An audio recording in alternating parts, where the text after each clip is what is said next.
Komisi 1 DPRD Maluku melakukan rapat lanjutan terkait konflik sosial di Pelau dan Kariu. Hari ini Jumat 11 Maret 2022. Rapat itu menghasilkan hunian sementara bagi warga Kariu yang mengungsi di Aboru, Pulau Haruku akan segera dibangun. Diketahui para pengungsi ini sudah bertahan selama 1 bulan lebih pasca konflik pada 26 Januari 2022 lalu karena masalah tapal batas tanah. Informasi selengkapnya dan juga pantauan terkini di lokasi akan dilaporkan reporter Tribun Ambon, rekan Mesya Marasa Besi yang saat ini sudah bergabung bersama kami. Silakan rekan Mesya. Baik, Dea dan juga Tribuners, perlu saya laporkan bahwa pada Kamis 10 Maret 2022 kemarin bertempat di ruang rapat paripurna DPRD Maluku, Ketua Komisi 1 DPRD Maluku Amir Rumrah mengatakan bahwa akan dibangun hunian sementara untuk warga Kariu yang tengah mengungsi di negeri Aboru, Pulau Haruku. Hal ini disampaikan saat melakukan rapat lanjutan terkait dengan penanganan konflik sosial di Pelau Kariu bersama 10 mitra komisinya.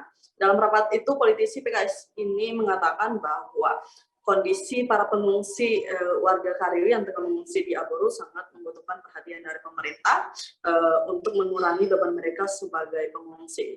Karena dalam pengungsian itu ada 7 kakak, 7 kepala keluarga yang tinggal dalam satu rumah. Ini tentu sangat memperhambat aktivitas mereka dalam berumah tangga. Misalkan untuk proses memasak, mencuci itu harus butuh antrian karena 7 kepala keluarga ini tinggal dalam satu rumah. Nah, ini kemudian menjadi alasan DPRD Maluku mengusulkan untuk harus dibangun hunian sementara bagi warga Kariu yang sementara mengungsi di negeri Aboru. Dea dan juga Tribuners, untuk diketahui sudah 1 bulan lebih lamanya sebanyak 1.370 warga Kariu atau 330 kepala keluarga yang tengah mengungsi di negeri Aboru, Pulau Haruku, di mana 150 diantaranya adalah balita dan 250 lainnya berasal dari kalangan lansia. Mereka terpaksa mengungsi usai bertikai dengan negeri tetangga, yaitu negeri desa Dusun Ori pada 26 Januari 2022 lalu karena persoalan tapal batas tanah. Nah, pertikaian ini terjadi dan mengakibatkan sebanyak 211 unit rumah milik warga Kariu akhirnya terbakar. Demikian yang dapat saya laporkan, Dea.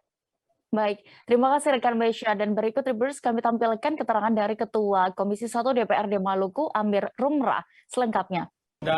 Dan bisa juga kita undang Pak Kapolda dan Pangdam untuk sekaligus merumuskan terkait dengan ada 2 tadi itu.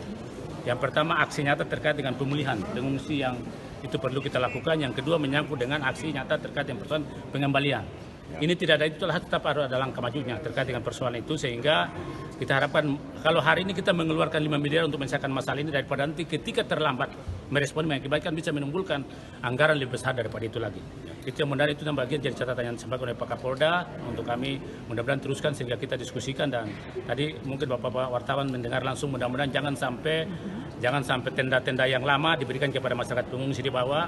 Masalah pendidikan itu kami kembalikan kepada pemerintah Maluku Tengah dengan provinsi untuk melakukan koordinasi dalam rangka proses penanganan tanggap darurat itu betul-betul maksimal sehingga masyarakat tidak merasa bahwa tidak ada pemerintah hadir dalam rangka melihat persoalan mereka. Ya, Pak, ada permintaan dari kedua belah pihak itu, Pak, sikap seperti apa, Pak? Iya, tadi itu kan bagian daripada langkah tadi, langkah yang nanti kita bentuk tim, nanti sebagian sudah dilakukan, mudah-mudahan itu sikap yang mereka lakukan dan tidak kita, itu adalah bagian pada mewakili masyarakat dua belah pihak, Kariu dan Pelau mereka menyampaikan, sehingga dari situ kita kaji dalam bentuk tim itu kita kaji langkah-langkah apa yang kita lakukan, termasuk pikiran dari Pak Kapolda dan Pangdam untuk kita undang Upulatu, raja-raja yang ada di sekitar itu, tokoh agama, tokoh masyarakat yang kita bicarakan, sehingga itu ada bagian dari masukan yang nanti kami sampaikan kepada pimpinan DPRD untuk teruskan kepada, dan nanti ketika undang Pak Gubernur dan Pak Sekda dan Pak Bupati kita bisa bicara satu format yang pas untuk pembentukan tim dalam rangka proses penanganan terkait dengan itu.